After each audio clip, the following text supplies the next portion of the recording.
Hello friends, welcome back to my YouTube channel. दी और बातें हमें आप आगे देखेंगे कि संध्या सूरज कहीं से लौट कर आए हैं। इधर आप देखेंगे ठाकुर साहब को इमली की चेन मिली है और ठाकुर साहब पूछ रहे हैं कि ये चेन किसकी है, हमारे यहाँ तो कोई क्रिश्चियन नहीं है। इधर फिर आप देखेंगे कि संध्या और सूरज दोनों लोग भावों के पास गए हैं और भावो संध्या को डांट रही हैं कि ये सब तुम्हारी गलती है कि तुमको इमली को यहाँ लाना ही नहीं चाहिए था और सब तुम्हारी वजह से हुआ है। इधर आप देखेंगे इधर संध्या बहुत परेशान है। वो बता रही है कि कजरी उसको मिली थी और कजरी कैसे उससे बात कर रही थी। वो बता रही थी 2 मौतें उसके आंगन में हुई, 2 मौतें तुम्हारे आंगन में हुई। और संध्या भावों को ये बताते हैं, उनके गले लग जाती है और खूब रोने लगती है। इधर सूरज भी ये सोच के बहुत डरा हुआ है। इधर कजरी की बातें जो उसने कही हैं, वो ये सब बातें सोच सोच के सूरज और संध्या की हालत बहुत ख़राब हो रखी है। फिर इधर आप देखेंगे ये संध्या कहती है कि कजरी उससे ऐसे कैसे कह रही थी, वो क्यों कह रही थी ऐसा, ऐसा नहीं हो सकता। फिर आप आगे देखेंगे कि इधर बाबू बहुत परेशान है। बाबू कह रही है हम लोगों को यहाँ नहीं रुकना चाहिए, हम यहाँ से अभी ही चले जाएंगे। चलो संध्या तुम अपना सब सामान लगाओ। फिर इधर आप देखेंगे कि ठाकुर साहब वो चेन के बारे में सबसे पूछ रहे हैं और ठाकुर साहब को नहीं पता चल पा रहा है कि ये चेन किसकी है। इधर सूरज और भावो भी बहुत परेशान है। भावो सूरज से कह रही है हम लोग अभी निकलेंगे यहाँ से। तो सूरज कह रहा है कि भावो हम यहाँ से ऐसे कैसे जा सकते हैं, आपको समझना चाहिए कि मासा को जब पता चलेगा हम उन्हें बिना बताए यहाँ से जा रहे हैं तो उन्हें बहुत बुरा लगेगा और वो पूछेंगे हम यहाँ से क्यों चले गए। फिर इधर आप देखेंगे कि ठाकुर साहब सब और घर की बहुओं से भी पूछ रहे हैं कि ये चेन के बारे में कि किसी के गले में क्या देखा।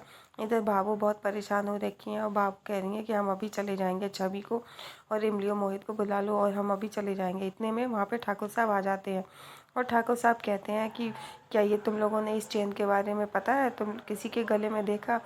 फिर वो लोग मना करते हैं। फिर वो ठाकुर साहब कहते हैं तुम्हें कैसे पता होगा। इधर आप देखेंगे मीना ने एक मेहंदी के लिए घर में आयोजन किया है और मोहल्ले की सभी औरतों को बुलाया है, उसमें दाई साहब भी हैं और दाई साहब ने जो घड़ी ली है वैसी ही घड़ी मीना ने भी ली है और घड़ी बदल दी है। इधर आप देखेंगे कि मीना कह रही है कि दाई साहब ज़रा घड़ी में टाइम बताना कितना हुआ है, इनका मेहंदी का पेमेंट करना है। इधर दाई साहब कहती है मेरी घड़ी नहीं चल रही। फिर इधर आप देखेंगे कि दाई साहब अपनी घड़ी ठोक ठोक के देखती है और उसकी घड़ी टूट जाती है और वो अपनी टूटी घड़ी को लेकर कहती है हाँ ये कैसे टूट गई। मीना कहती है अरे सस्ता रोए बार बार, महंगा रोए एक बार। फिर कहती है कि दूसरी औरतें कहती है तुम्हारे पास भी तो घड़ी है, तो वो कहती है हाँ मेरी घड़ी तो सही है। दाई सा देखती है अरे ये तो मेरी जैसी घड़ी है। फिर मीना कहती है कि नहीं ये मेरी घड़ी है। दाई सा कहती है ये चोरनी है, इसने मेरी घड़ी चुरा ली है। मोहल्ले की औरतें कहती हैं दाई सा क्यों झूठ बोल रही हो, ये तो मीना की घड़ी है। और फिर मोहल्ले की औरतों से भी उनकी कहासुनी हो जाती है। इतने में आप देखेंगे कि मीना की बहन वहीं पे खड़ी है और वो देख रही है। मीना रो रो के कह रही है कि नहीं दाई साहब ये मेरी ही घड़ी है, आप ऐसा क्यों बोल रही हो, मैंने आपकी घड़ी नहीं चुराई है। मोहल्ले की औरतें दाई साहब को भी गलत ठहराती हैं। फिर इधर आप देखेंगे कि दाई साहब कह रही हैं कि नहीं ये मेरी ही घड़ी है। फिर इधर आप देखेंगे कि यहाँ पे भावो बहुत परेशान है और वहाँ भावो प्रार्थना करती है भगवान से कि भगवान सब ठीक हो जाए। इधर ठाकुर साहब आए हैं और ठाकुर साहब पूछताछ कर रहे हैं चेन के बारे में। फिर कहते तुम लोगों को कैसे पता होगा इस चेन के बारे में, चलो अरे तुम लोग तो खुद ही बाहर से आए हो।